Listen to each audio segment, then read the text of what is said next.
الحمد لله رب العالمين والصلاة والسلام على رسوله الكريم أما بعد فأعوذ بالله من الشيطان الرجيم بسم الله الرحمن الرحيم سبحان الذي أسرى بعبده ليلا من المسجد الحرام إلى المسجد الأقصى الذي باركنا حوله لنريه من آياتنا إنه هو السميع البصير صدق اللہ العظیم۔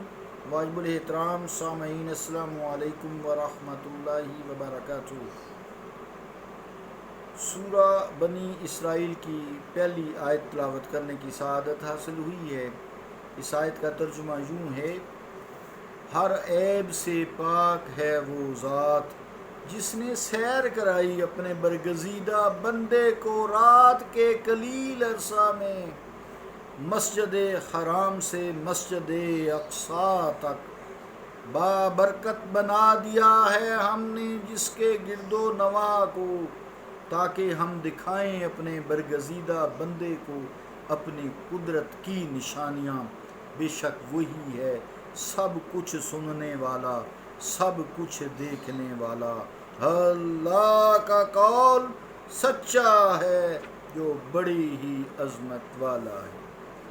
عزیزان گرامی قدر، واقعہ معراج اس آیت کے حوالے سے بیان کیا جا رہا ہے۔ کل ہم نے تھوڑا سا اس کا تعارفی درس دیا تھا، تو آئیے آج اس مقدس سفر کا جو ذکر ہے، جو کہ تفصیلی ذکر تو اس کا کتب احادیث اور سیرت النبی صلی اللہ علیہ وآلہ وسلم میں ملتا ہے، یہاں ہم یہ کریں گے کہ اس کو اجمالی طور پر ان امور کا ذکر کریں گے جو احادیث صحیحہ میں ذکر کیا گیا ہے۔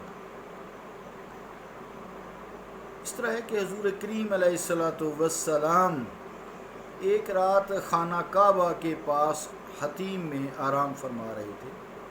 یہ خانہ کعبہ کے ساتھ ایک گول سی ڈی کوس سی شکل کی چھوٹی دیوار ہے جس پہ چھت نہیں ہے، جس میں میزاب رحمت پر نالا، میزاب رحمت اس کو کہتے ہیں، سونے کا ہے، وہ اس میں ہے۔ اس کے بالکل نیچے حضرت اسماعیل علیہ السلام کا مزار ہے۔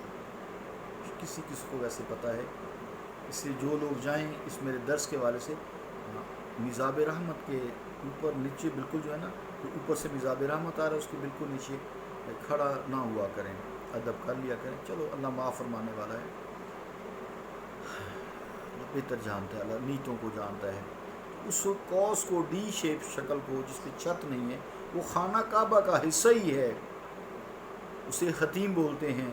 اللہ کی شان ہے، کسی کے دعوے نہیں کیا کہ میرے پاس حلال روزی ہے کہ اللہ کے گھر پر لگائی جائے، مال ختم ہو گیا تھا تو وہ حتیم ہے۔ تو اس میں حکمت یہی ہے کہ بادشاہ لوگ تو خانہ کعبہ کے اندر چلے جاتے ہیں، تو وہ جو میرے پیارے غریب لوگ آئیں گے وہ کیسے جائیں گے؟ وہ حتیم میں داخل ہو جائیں گے، وہاں نوافل ادا کریں گے، مجھے پکاریں گے، وحدہ لا شریک کو پکاریں گے، اللہ تعالیٰ کرم فرمائے گا، وہ بھی خانہ کعبہ کا حصہ ہے۔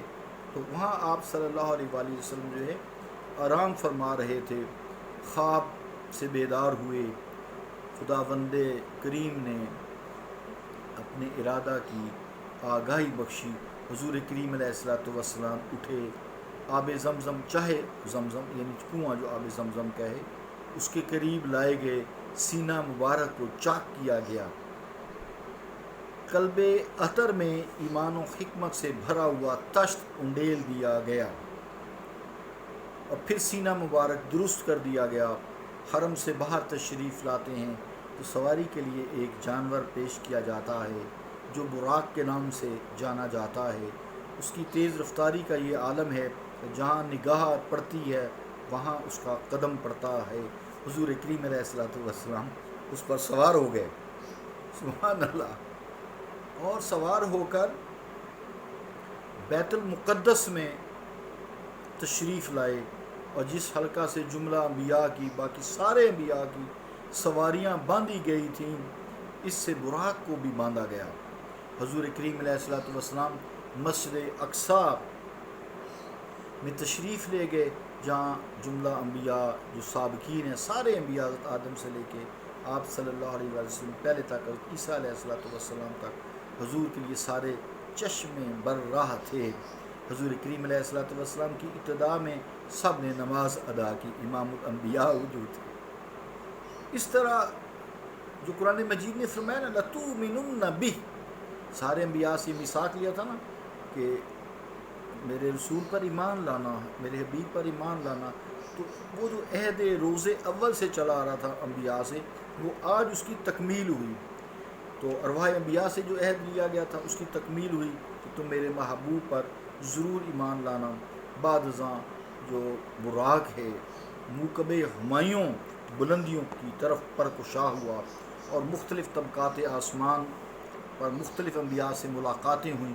7ویں آسمان پر اپنے جد کریم ابو الانبیاء حضرت خلیل علیہ السلام سے ملاقات ہوئی۔ حضرت خلیل علیہ السلام نے فرمایا مرحبا بالنبی الساحلی والابن، یعنی اے نبی صالح خوش آمدید، اور اے فرزند دل بند مرحبا۔ یہ الفاظ محبت پر ادا کیے۔ حضرت ابراہیم علیہ السلام نے ان سے استقبال کیا ان الفاظ کے ساتھ۔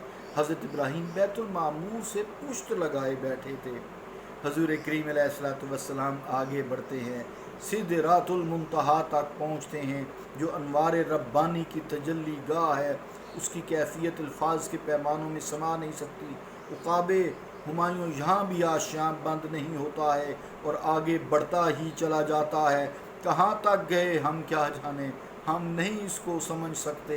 زبان قدرت نے مقام قرب کا اس طرح ذکر کیا ہے ثم دنا فتدلی فکان قاب قوسین او ادنی، پھر اور قریب ہوئے یہاں تک کہ دو کمانوں کے درمیان جو فاصلہ ہوتا ہے، ایسے کمانیں رکھی جاتی ہیں، وہ رہ گیا۔ پھر وہاں کیا ہوا، یہ بھی ہماری عقل، ہماری سمجھ، ہمارے فہم سے، ہمارے علم سے بالا تر ہے۔ بس قرآن نے فرما دیا ہے سورہ نجم میں فَأَوْحَىٰ إِلَىٰ عَبْدِهِ مَا أَوْحَىٰ، بس جو وحی کی اللہ تعالیٰ نے اپنے برگزیدہ بندے کی طرف وحی کی۔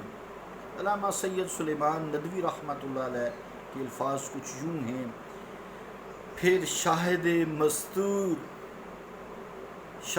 مستور ازل نے چہرہ سے پردہ اٹھایا، اور خلوت گاہ راز میں ناز و نیاز کے وہ پیغام عطا ہوئے جن کی لطافت و نزاکت بار الفاظ کی متحمل نہیں ہو سکتی۔ فَأَوْحَىٰ إِلَىٰ عَبْدِهِ مَا أَوْحَىٰ، بس وحی کی اللہ تعالیٰ نے اپنے برگزیدہ بندے کی طرف جو وحی کی۔ یہ آیت جب آئی اس کی تشریح سے بیان کرے۔ اسی مقام قرب اور گوشہ خلوت میں دیگر انعامات نفیسہ کے علاوہ 5 نمازیں بھی ادا کرنے کا حکم ملا۔ حضرت موسیٰ علیہ السلام کی ارزداشت پر حضور کریم علیہ السلام کئی بار بارگاہ رب العزت میں تخفیف کے لیے التجا کرتے رہے، چنانچہ نمازوں کی تعداد 5 کر دی گئی۔ حضرت موسیٰ نے فرمایا کہ اور جا کے فرمایا نہیں، اب مجھے شرم آتی ہے، میرے رب نے مجھ پہ اتنے انعامات کیے ہیں، اور ثواب نمازیں 5 فرض ہوئیں لیکن ثواب 50 ہی کا ملے گا۔ فراز عرش سے محبوب رب العالمین صلی اللہ علیہ وسلم مراجعت فرما ہوئے، خاک دانے عرضی ہوئے۔ اب یہاں رات کا سماں تھا، ہر سو تاریکی پھیلی ہوئی تھی، سپید سحر کا کہیں نام و نشان تھا، جو آیت میں کہ راتوں رات سیر کرائی۔